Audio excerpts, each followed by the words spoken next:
Morning cactus people. It's the morning after bringing the rescue plants back, and I've come out and I've done a bit of triaging. I've sorted out the ones that need immediate attention and put the rest into a sort of general clump, so I can not give them a good water but give them a good feed, because I'm pretty sure Angela would have given them a good water when she had them back at her place. So I've given them a good soaking with some tomato feed here, and that will have to do for these ones for the time being. I think they'll be alright for a bit, but the urgent one is this one that came out of its pot yesterday. It needs something doing now. Like I said yesterday, it's got a very calcareous looking mix in the pot, so I prepared a calcareous compost.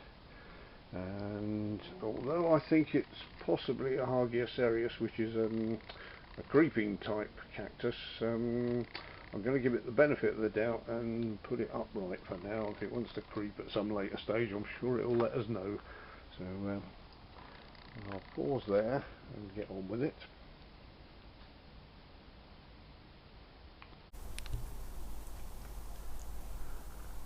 Okay, so we've sorted this one out the best we can. Cleaned them up, put them in a nice deep pot with some granite on the top to weigh it down a little bit. And as tempting as it is to water it right now, I think that would do more harm than good. So the roots have had enough damage as it is, and I'm going to leave that a few days before giving it a water. I know it's very dry, but probably best left.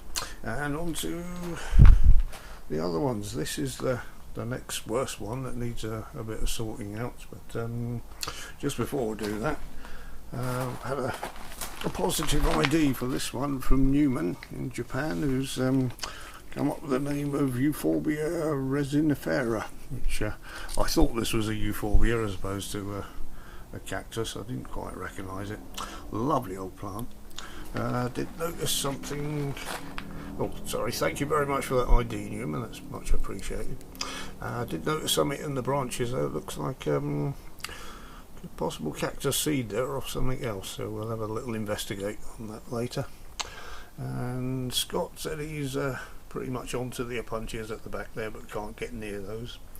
This one, I noticed it had a flower on it quite recently, and I was looking around for seed pods, and this one is possibly another flower bud here, so we'll leave that for the time being and see what happens. Be nice. I won't take it off, because if it is a flower bud and not a seed pod I would have destroyed it. So anyway, so this one's next. We have half a label on there, as you can see, the letters IA and Eopsis on the end there. I went all through the books looking for anything that ended in IA and possible Coreopsis, Echinopsis, whatever last night. I couldn't find a single thing, so still none the wiser there. So if any of you recognise this plant, the trouble is we could be dealing with an old name for a plant, or indeed a hybrid. It might be something cross Echinopsis or Coreopsis or something opsis. But this one needs a bit of looking at now, so I'm going to do that next. So again, I'll pause the video.